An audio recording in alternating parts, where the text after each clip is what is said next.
kuwe ibhande nawe ibhande siku 20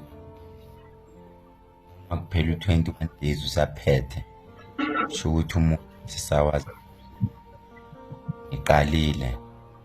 namhlanje ngithi day number 3 jubile kahle kahle ngikhuluma kuphela xoxo ANC day number 3 sokile emathuneni angidlali ngikhathele manje sekuyisikhathi ukuthi MK yenza into zakhe enkani noma ningaze nithi niza ngokufunda ngokufunda uthi ngeke niucashele MK baze umkhonto kaZuma ulule Zuma sisematilongweni MK awukwazi umkhonto kaZuma shobile manje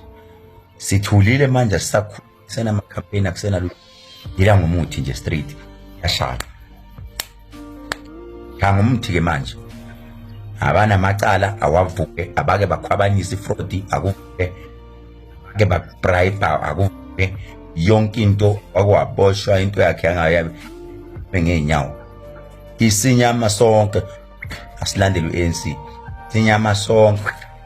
abathanda uANC abajikele izinto nabo bubuyele ka MK singanza ndawo nithi bonke abantu manje igama elihamba DA ayihambe leyo nanda abantu lelo parliament le obanjana ngimba washing wena Ramaphosa uyozubanjwa abantu besifazane hambe nje azi soki